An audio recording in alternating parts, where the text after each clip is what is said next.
पद्मावदात मणिकुण्डल गोवृषाय कृष्णा गरु प्रचुर चंदन चर्चिताय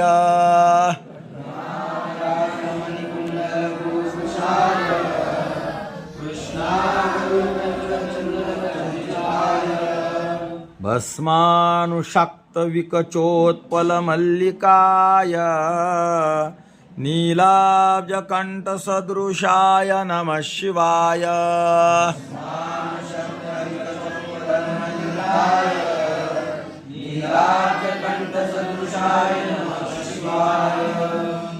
अर्थ असा होतो, याचा अन्वय तर सरळ म्हणजे पदच्छेद सरळ आहे। अन्वय असा आहे, पद्मावदात मणिकुंडल गोवृषाय कृष्णागरु प्रचुरचंदन चर्चिताय भस्मानुशक्त विकचोत्पल मल्लिकाय नीलाब्जकंठ सदृशाय शिवाय नमः।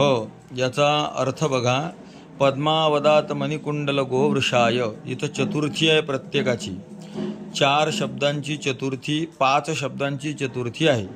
आणि आपल्या माहितीप्रमाणे नमः स्वस्ती म्हणा, अलम वषड योगाच्च एवढ्यांच्या संबंधिताची चतुर्थी होते, ज्याला नमस्कार करायचं त्याची चतुर्थी म्हणून झाली सगळ्यांची। पद्मावदात मणी, पद्मराग नावाचा अतिविशेष मणी, त्याचे कुंडल आणि त्या कुंडलातून बाहेर पडणारे गो म्हणजे रे किरण, आणि वृष म्हणजे वर्षाव, त्या किरणांचा वर्षाव ज्याच्या कुंडलातून होत आहे असा महादेवच ना, अशा याला कृष्णागरू। अगरू शब्दाचा अर्थ एक राळ असाही होतो, पण कृष्ण हे एक, अगरू हे एक चंदनासारखं लाकूड आहे, त्यामुळे कृष्णागरू म्हणजे काळ्या रंगाचं चंदनासारखं लाकूड, प्रचुर हेही भरपूर ज्याने लावलेलं आहे, अजून चंदन चर्चिताय चंदनसुद्धा ज्याने लावलेला आहे।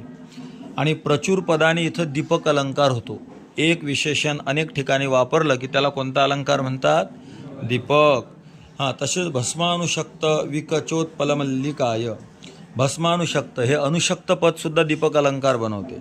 भस्म अनुशक्त, विकचोत्पल अनुशक्त आणि मल्लिक अनुशक्त, भस्मा लावलेला आहे। विकच शब्दाचा अर्थ होते पूर्ण फुललेलं, उत्पल म्हणजे कमळ, पूर्ण फुललेलं कमळ, मल्लिका म्हणजे जाईचं फूल, आणि या सगळ्यांनी हा महादेव युक्त आहे अशा महादेवाला।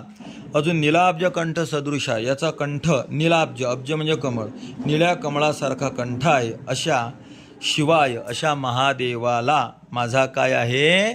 नमस्कार आहे। ओम नमः शिवाय।